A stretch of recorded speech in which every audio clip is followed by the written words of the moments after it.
बिस्मिल्लाहिर्रहमानिर्रहीम। अहल फलस्तीन पर इसराइल की बर्बरियत और जारियत के खिलाफ एक अजीब शान मिलियन मार्च होगा। नाज़रीन किराम, आपके इल्म में है कि अमरीका और अहले मगरिब की आशीर्वाद, उनकी हर्बी और माली मुआवनत के साथ इसराइल ने फलस्तीन और गजा के मुसलमानों पर इस सदी के सबसे बड़े मजालिम ढाए हैं और आज वो मजबूर हैं उनके लिए ग़िज़ाई अजनास और दवाओं और मेडिकल और पैरामेडिकल स्टाफ की रसाई भी बंद कर दी गई है। उनके शहरी ढांचे को तबाह बर्बाद कर दिया गया है। लाखों लोग जख्मी हो चुके हैं, शहर के शहर तबाह कर दिए गए हैं। 55,000 से जायद अफराद जामे शहादत नोश कर चुके हैं। ए मुसलमानों, जाग जाओ। डरिए उस वक्त से जब फलस्तीन के नन्हे मुन्ने बच्चे अल्लाह की बारगाह में हमारी शिकायत कर रहे हो कि यार अब इन्होंने हमारे जालिमों के हवाले कर दिया और हमें पूछा तक नहीं। ऐसे में उलमाए अहले सुन्नत ने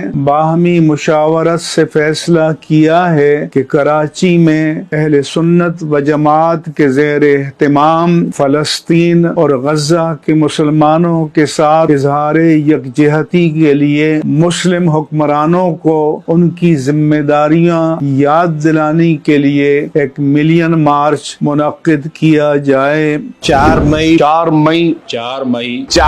2025 रोज इतवार नमाज ज़ोहर के बाद इंशाअल्लाह अज़ीज मज़ार कायद से तिब्बत सेंटर तक मिलियन मार्च का एहतमाम किया गया है। मेरी आप तमाम हजरात से, उलमा से, अहले मदारिस व जामियात से, मसाजिद के अइम्मा, खुतबा और इंतजामिया से और दीगर तंजीमात से दर्दमंदाना अपील है कि इस मिलियन मार्च में अपनी तमाम तर मसरूफियत को छोड़कर अपनी शिरकत को यकीनी बनाएं और साबित कर दें कि हमारी अवाम मजलूम फलस्तीनियों के साथ खड़ी है। और तारीख में ये शहादत रकम करनी है कि जब अल्लाह के हबीब की उम्मत पर मजालिम ढाए जा रहे थे तो हम उनकी हिमायत में मैदान अमल में मौजूद थे।